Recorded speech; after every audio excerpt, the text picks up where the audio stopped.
Hello friends, welcome to CGL classes. कल तक हमने क्या पढ़ लिया था? कल हमने पढ़ लिया था एक्सरसाइज 2.4 की क्वेश्चंस।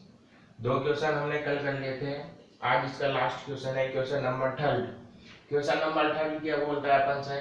नीचे दर्शाए दशमलव प्रसार के लिए निर्धारित कीजिए कि वह संख्या परिमेय संख्या है या नहीं। यदि यह परिमेय संख्या है तो इसके हर के अभाज्य गुणनखंड के बारे में टिप्पणी लिखिए। हमें क्या करना है? दशमलव प्रसार कुछ दर्शाए गए, तीन दिए हमें, तीन दशमलव प्रसार है। इनके लिए बताना है कि परिमेय है या अपरिमेय। यदि परिमेय है तो इनके जो हर का अभाज्य गुणनखंड है उस पर टिप्पणी लिखना है। तो फर्स्ट वाला क्वेश्चन आप देखो। फर्स्ट क्या है? 0.120 1200 12000 12000 ऐसे चलता जाएगा। आप देख रहे हो यहाँ पे क्या है? 120 और अगली टर्म में 120 तो है लेकिन एक जीरो और बढ़ गया। वैसे ही इस वाली टर्म में ये वाली टर्म पूरी है लेकिन एक जीरो और बढ़ गया। फिर वो ये फिर एक जीरो और बढ़ गया। तो क्या हो रहा है? इसमें बार बार एक जीरो बढ़ रहा है, एक जैसी संख्या रिपीट नहीं हो रही। यहाँ पे क्या है? 120 लेकिन यहाँ 1200। एक जैसी संख्या रिपीट नहीं हो रही है तो ये क्या है? अशांत अनावृत्ति। अशांत आवृत्ति क्या होती है? जिसमें संख्या रिपीट हो। जैसे जैसे कोई संख्या है, हमने क्या किया था कल? 5/3 दिया था, तो इसमें भाग दिया कितना आया था? 1.666। तो ये क्या हो रही थी? रिपीट। मतलब इसको 1.66 के ऊपर बार लगा सकते हैं। बार का मतलब है कि ये संख्या बार बार रिपीट हो रही है, लेकिन इसे हम ऐसे नहीं लिख सकते। तो ये तो कहलाती है,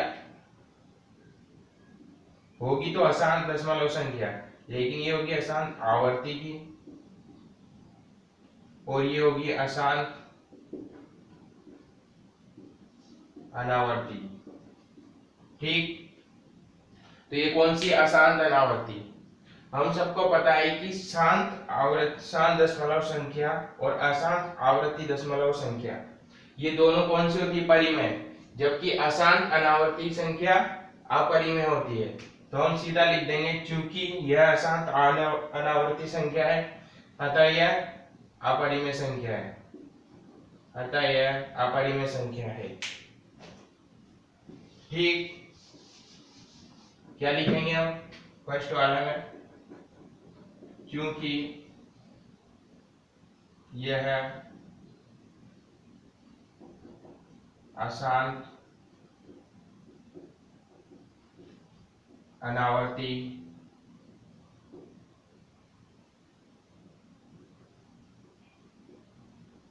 दशमलव प्रसार है। ठीक, इसलिए यह एक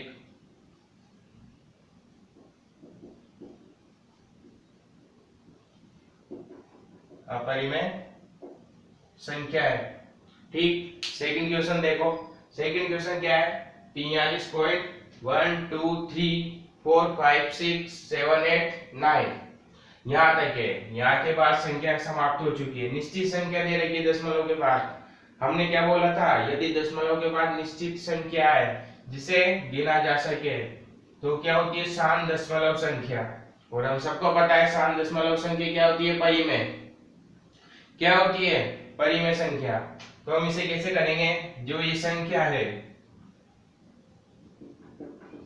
क्या संख्या है अपने पास? 4 3.123456789।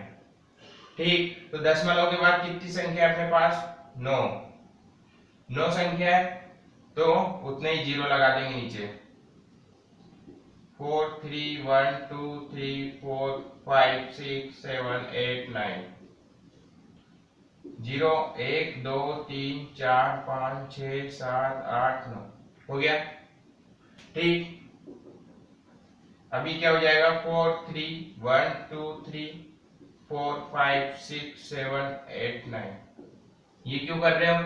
क्योंकि परिमेय संख्या तो हमने बता ही दिया कि ये परिमेय संख्या है, लेकिन क्या बोला है उसने, यदि ये परिमेय संख्या हो तो हर के अभाज्य गुणनखंड के बारे में भी टिप्पणी लिखी है। तो हर के अभाज्य गुणनखंड के बारे में टिप्पणी लिखने के लिए हम आगे सोल्व कर रहे हैं। ये क्या हो गया 10 की घात 9।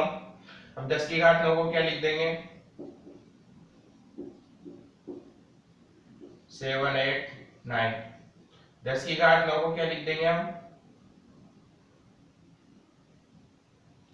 2 इंटू 5 की घात 9। तो ये खुल के क्या हो जाएगा अपने पास 4 4 3 1 2 3 4 5 6 7 8 9। तो ये हो जाएगा 2 की घात 9 5 की घात 9। अब क्या लिख देंगे हम, चूंकि संख्या के अभाज्य गुणनखंड 2m इंटू 5 n रूप का है, अतः यह शांत दशमलव संख्या है और परिमेय संख्या है। ठीक, लिख देते नीचे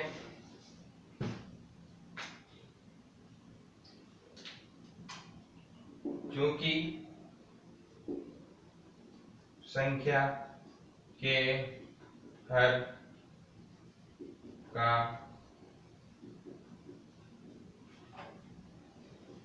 अभाज्य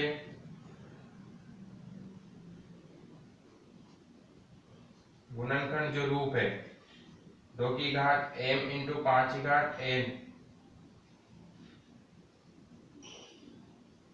के रूप का है, अतः यह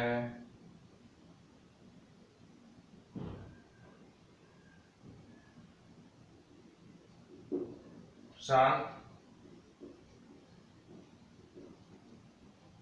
दशमलव संख्या है।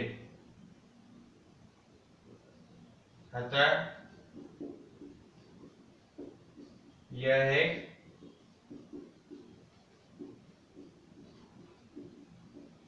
क्या है, परिमेय संख्या है।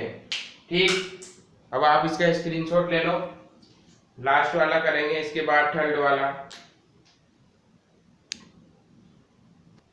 तो थर्ड क्वेश्चन क्या है अपने पास 27.142857। टोटल के ऊपर क्या लगा हुआ है बार। बार का मतलब मैंने अभी बताया था कि जिसके उपसंख्या के ऊपर बार लगा होता है तो वो संख्या बार बार रिपीट होती है। तो जो ये संख्या है अपने पास क्या है, संख्या 27.142857, इसके ऊपर बार लगा हुआ है। ठीक, तो इसे क्या लिखेंगे हम 142857, फिर वापस रिपीट होगी 142857, ऐसे ऐसे से आगे चलती जाएगी, बार बार रिपीट होगी ये 5-6 संख्या और ऐसे चलती जाएगी। ठीक है, अब हमें क्या करना है, इसका बताना ये परिमेय या अपरिमेय। सबसे पहले इसको मान लेते, माना ये x है, माना संख्या x है। तो फर्स्ट तो क्या हो गया x बराबर 27.142857। ठीक, 142857 ऐसे चलती जाएगी। अब आप देख रहे हो, ध्यान से देखना, 2 1 2 3 4 5 6, ये जो 6 अक्षर है अपने पास, 6 अंक है, 6 अंक के बाद वापस यही 6 अंक रिपीट हो रहे 6 अंक रिपीट। यानी अगर मैं इसको 10 की घात 6 से गुणा कर दूं, इसे समीकरण 1 दे दो आप, यानी समीकरण 1 को 10 की घात 6 से गुणा कर दे, तो 10 की घात 6 से गुणा करने पर यहां तक की जो संख्या है, ये पॉइंट यहां से हटके यहां पे लग जाए।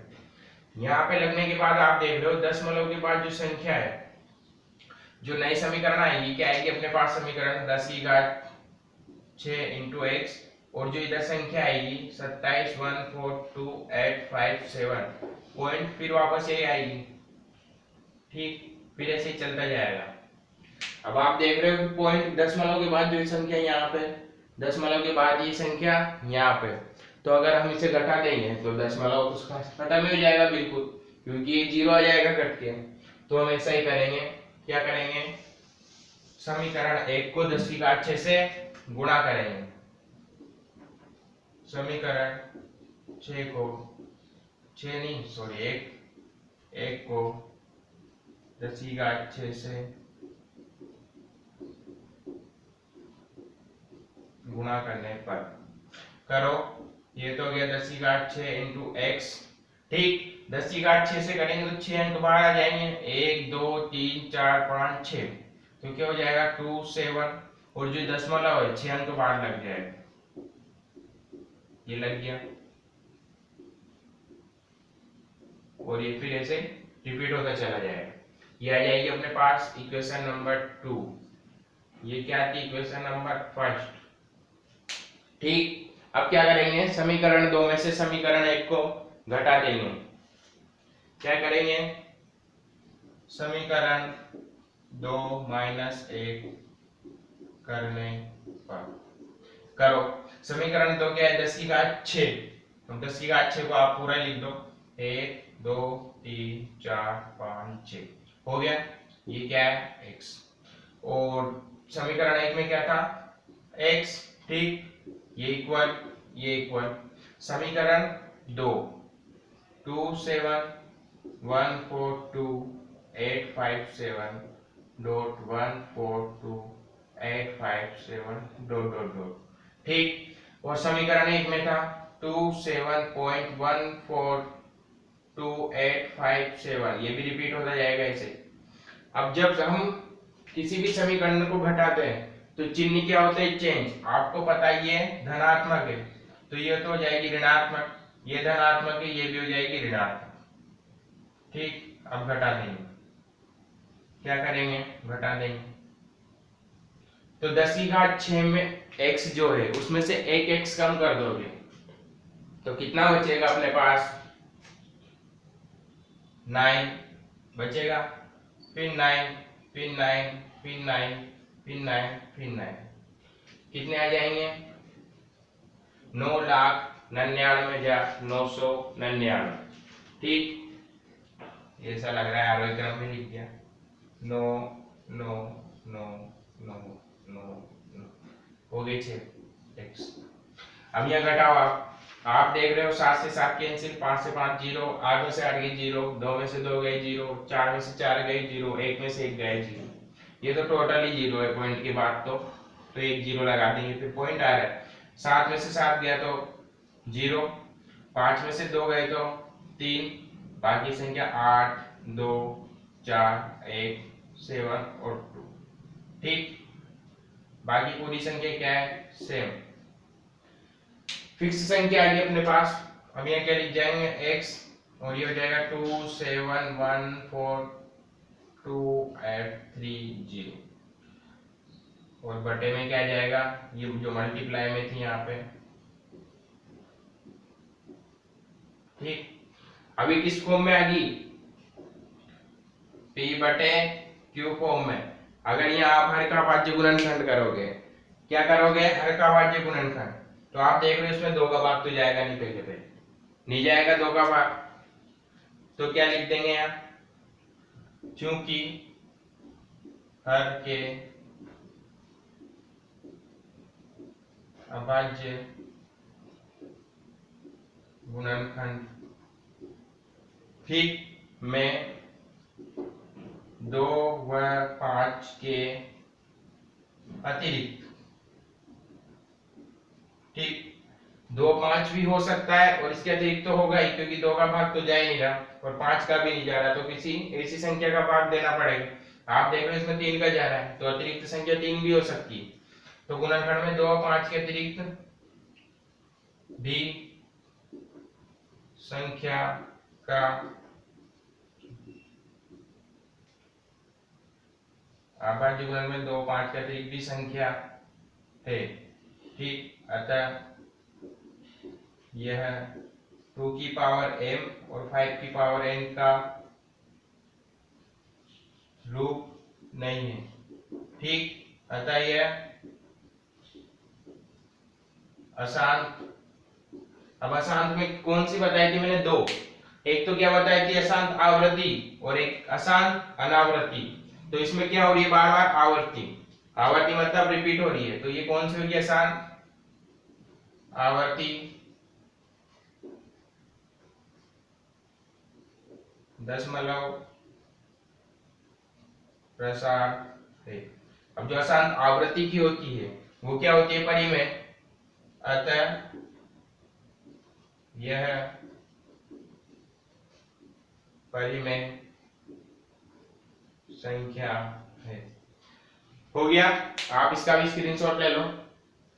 यहाँ पर आपकी प्रश्नमाला खत्म होती है। इसके बाद अपने पास एक और आती है जो एक्सटर्नल में होती है, विविध प्रश्नमाला। उसको छोड़ेंगे नहीं, उसको भी करेंगे हम। उसका भी एक एक सवाल करके देखेंगे, क्योंकि उसमें पूरी समरी आ जाती है आपकी। पूरी जो आपकी एक्सरसाइज होती है, एक्सरसाइज 2, तो विविध प्रश्नमाला में आपकी पूरी एक्सरसाइज के सब सवाल क्वेश्चन आते हैं, सब तरह के आते हैं। जैसे हमने शुरू से स्टार्ट किया था, क्या क्या किया था? एक तो किया था अपरिमेय, परिमेय और विभाजन, यूक्लिड विभाजन, उसके बाद एचसीएफ, एलसीएम और ये दशमलव प्रसार, ये सब उसके अंदर मिक्स होके आएगा, तो हम उसे भी करेंगे।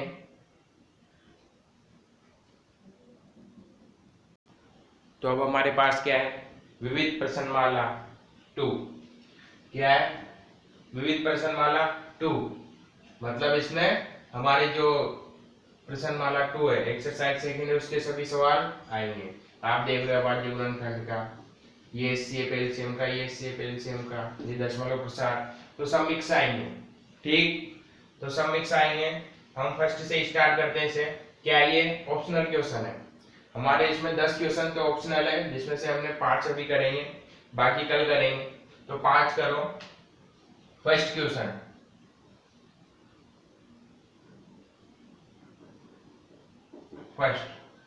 फर्स्ट क्या है?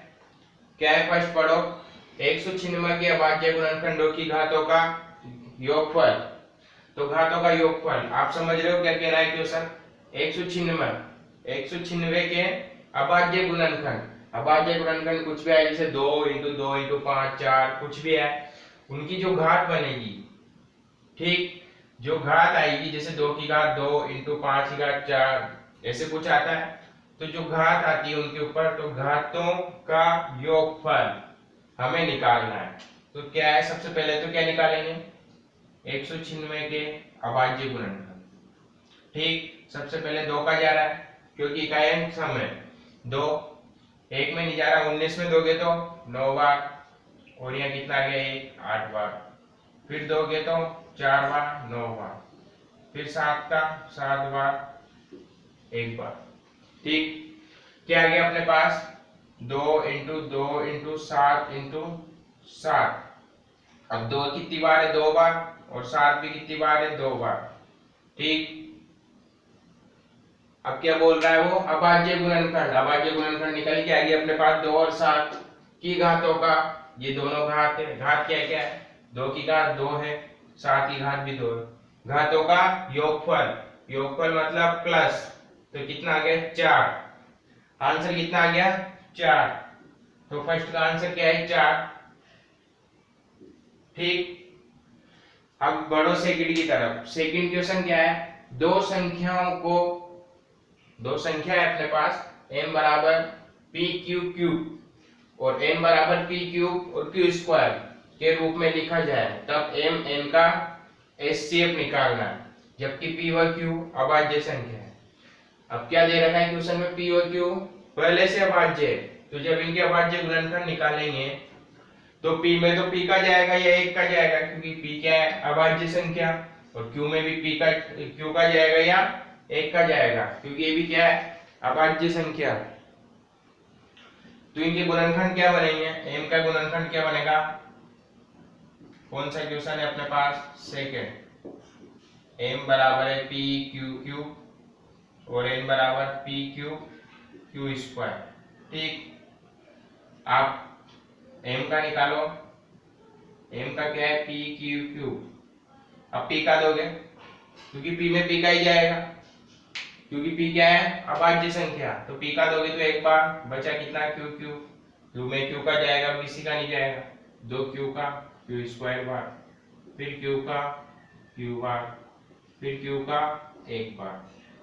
ठीक, तो अपने पास अभाज्य गुणनखंड क्या आ गए, p इंटू q,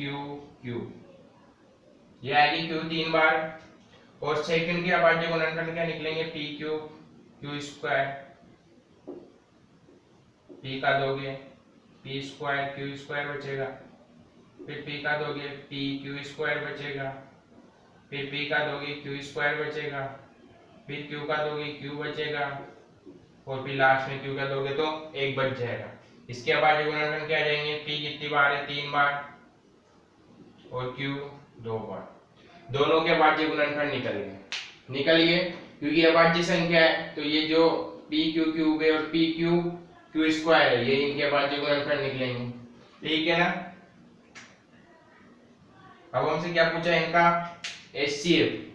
HCF क्या होता है, बोलो क्या होता है HCF, क्या पढ़ा था हमने, संख्याओं की अभाज्य गुणनखंड में उभयनिष्ठ गुणनखंड की न्यूनतम घात का गुणनफल। तो उभयनिष्ठ गुणनखंड क्या है, p भी उभयनिष्ठ है और q भी उभयनिष्ठ है, दोनों में आ रहा है p और q। अब देखो p की न्यूनतम घात दोनों में से किसमें कम है, सबसे कम इसमें कितनी घात है, 1। ठीक, और क्योंकि इसमें 2 घात है, इसमें 3 घात है, तो न्यूनतम कितनी हुई, 2।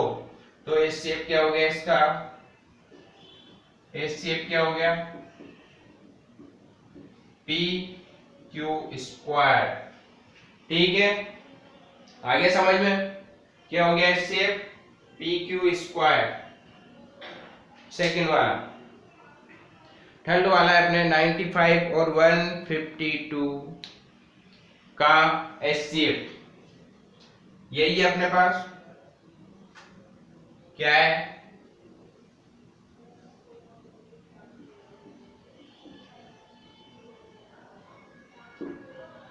और 152। 95 का ले लो पहले, 95 का क्या निकाल लेंगे, अभाज्य गुणनखंड। सबसे पहले 2 का जाएगा नहीं, उसके बाद अभाज्य संख्या कौन सी आती है अपने पास, 3, 9 और 5 14, 3 का भी नहीं जा रहा, 5 का देंगे, 5 का 19 बार, डायरेक्ट पता है, 19 पंजे 95 होता है, 19 खुद अभाज्य संख्या है, तो इसमें किसका जाएगा, केवल 19 का, तो इसके 95 के तो क्या निकल के आएगी अपने पास, 5 इंटू 19। इसके बाद 152, 2 का देंगे 7 बार 6 बार।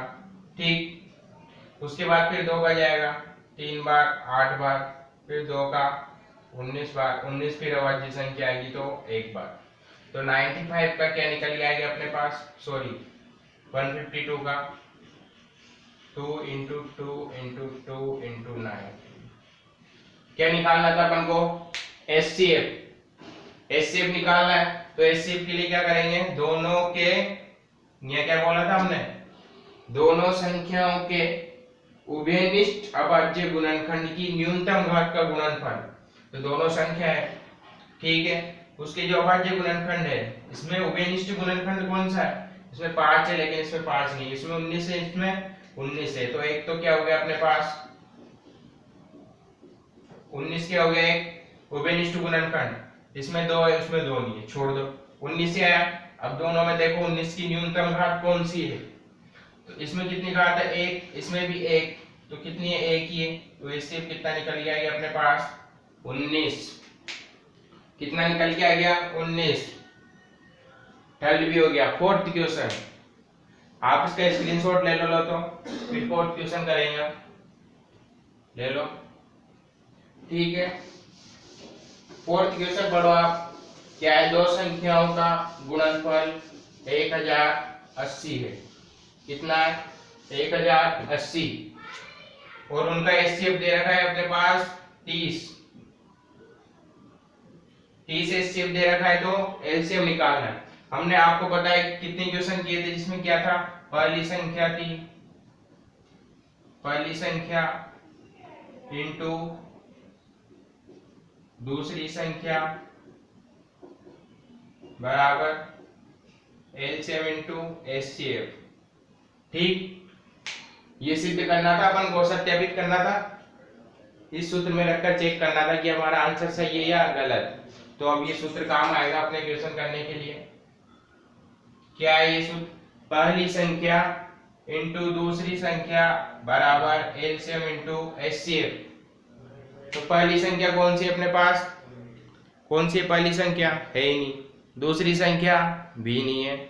एचसीएफ है और एलसीएम निकालना है। ये क्या है? पहली संख्या और ये दूसरी संख्या, दोनों का गुणनफल। तो हमें दे रखा है दोनों का गुणनफल डायरेक्ट। ठीक, तो दोनों का गुणनफल क्या लिख देंगे, या इसकी जगह क्या लिख सकते हैं हम? दोनों संख्याओं का गुणनफल। ठीक, लिख सकते हैं। हमें क्या निकालना है? एलसीएम। डायरेक्ट मान रखेंगे, निकालेंगे। दोनों संख्याओं का गुणनफल कितना है? 1080। एलसीएम निकालना है हमें, और एचसीएफ कितना है अपने पास? 30। ठीक, अब एलसीएम को यहाँ छोड़ देंगे, यहाँ 1080 है, और जो 30 का डिवाइडेशन देंगे, डिवाइड करेंगे 30 से। करो डिवाइड, ये एक जीरो से एक जीरो कैंसिल, पीछे 3 से डिवाइड करो, कितना आएगा? 10 में 3 बार, एक बचा, 18 हो गए। 18 में 3 का डिवाइडेशन दोगे तो 6 बार। एलसीएम कितना आ गया अपने पास? 36। आ रहा है क्या ऑप्शन में? 36 आ रहा है, 36। ठीक, अब लास्ट बचा अपने पास 5th क्वेश्चन। 5th क्वेश्चन बहुत अच्छा है। ऐसे क्वेश्चंस करने के लिए सबसे पहले हमें क्या है? ऑप्शन देखने पड़ते हैं। ऑप्शन में जो बिल्कुल ही मतलब है ही नहीं, संभावना ही नहीं है उसकी कि ये हो भी सकता है, तो उसको तो पहले हटा देंगे, उसके बारे में सोचेंगे ही नहीं। अब पहले आप क्वेश्चन पढ़ लो। संख्या 441 बटे में क्या है? 2 इंटू 2, 5 की घात 7 इंटू 7 की घात 2 का दशमलव प्रसार होगा, का दशमलव प्रसार होगा। कौन सा होगा? फर्स्ट ऑप्शन है शांत, सेकंड ऑप्शन है अशांत आवृत्ति, थर्ड है शांत व अशांत दोनों, और गए संख्या परिमेय संख्या नहीं। अब आप इसे ध्यान से देखो। संख्या जो है ये शांत हो सकती है, पहला ऑप्शन हो सकता है। सेकंड ऑप्शन है अशांत, अशांत भी हो सकती है, और पीछे क्या है? आवृत्ति, तो ये अशांत आवृत्ति भी हो सकती है। इसे तो सोल्व करने पर ही पता लगेगा। ठीक, और जो तीसरा है अपने पास, तीसरा क्या है? शांत व अशांत दोनों, शांत व अशांत दोनों। अब आप देख रहे हो कोई भी संख्या एकदम से शांत या अशांत दोनों कैसे हो सकती है? या तो वो शांत होगी या अशांत होगी, दोनों तो संभव है ही नहीं। तो ये वाला ऑप्शन तो आएगा ही नहीं, इसके बारे में सोचो ही मत। इसके बाद है हमारे पास संख्या परिमेय संख्या नहीं है। अब जो परिमेय संख्या नहीं होती, तो परिमेय संख्या की आपको परिभाषा पता है सबको। परिमेय संख्या की परिभाषा क्या है? जिसे p बटा q के रूप में लिखा जा सके। p बटा q के रूप में है, ये है, तो ये परिमेय संख्या है, जबकि यहाँ क्या है? ये परिमेय संख्या नहीं है। तो ये तो हमें पता है कि परिमेय संख्या है, तो ये ऑप्शन आएगा नहीं। इसके बाद है शांत और अशांत दोनों हो नहीं सकती, इसलिए ये ऑप्शन भी कैंसिल। अब बचा कौन सा? शांत और अशांत। इसका चेक कैसे करते हैं अपन? हर को देखते हैं। तो पहले तो इसे सोल्व कर लो आप। अब आप नॉर्मली अब हर को देखो आप, तो ये किस फॉर्म में? 2 की फॉर्म m, 5 की फॉर्म n, और एक्स्ट्रा में क्या रहा है? 7 की घात 2। तो ये 2 की पावर m इंटू 5 की पावर n के रूप का नहीं है, तो हम डायरेक्ट क्या लिख देते हैं? अशांत आवृत्ति। लेकिन 441 एक अभाज्य संख्या नहीं है, पता है आपको? 441 में 3 का भाग जा रहा है, क्योंकि 4 4 8 और 1 9। ठीक, तो ये क्या नहीं है? अभाज्य संख्या, तो हम डायरेक्ट नहीं लिख सकते। पहले 441 के भी अभाज्य गुणनखंड करेंगे, फिर जो सोल्व होगा उसे करेंगे, फिर जो लास्ट में हर आएगा उसे देखेंगे कि ये 2 की पावर m इंटू 5 की पावर n के रूप का है या नहीं। ठीक, तो लास्ट क्वेश्चन क्या है अपने पास? 441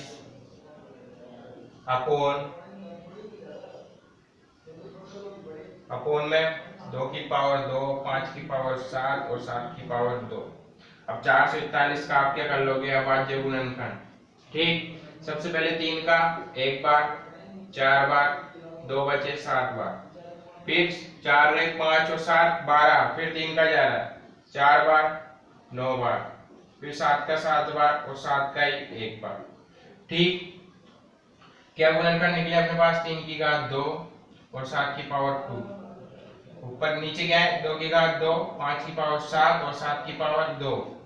ठीक, अब आप देख रहे हो 7 की पावर 2 से 7 की पावर 2 तो कैंसिल हो गई कैंसिल। वो जो अशांत वाला सिस्टम था अपने पास वो अब हटता नजर आ रहा है, क्योंकि 2 की पावर m और 5 की पावर n का रूप भी बचा है। यहाँ पर क्या बचा है, ऊपर तो 9 और नीचे 2 की पावर 2 और 5 की पावर 7।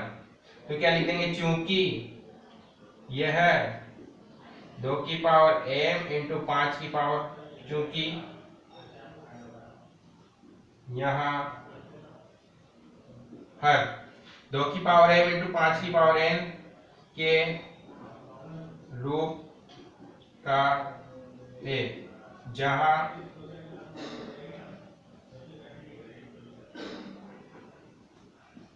m बराबर तो कितना है 2 व n बराबर 7, दोनों ऋणात्मक संख्या है। ऋणात्मक मतलब नॉन नेगेटिव, मतलब ऋणात्मक नहीं है,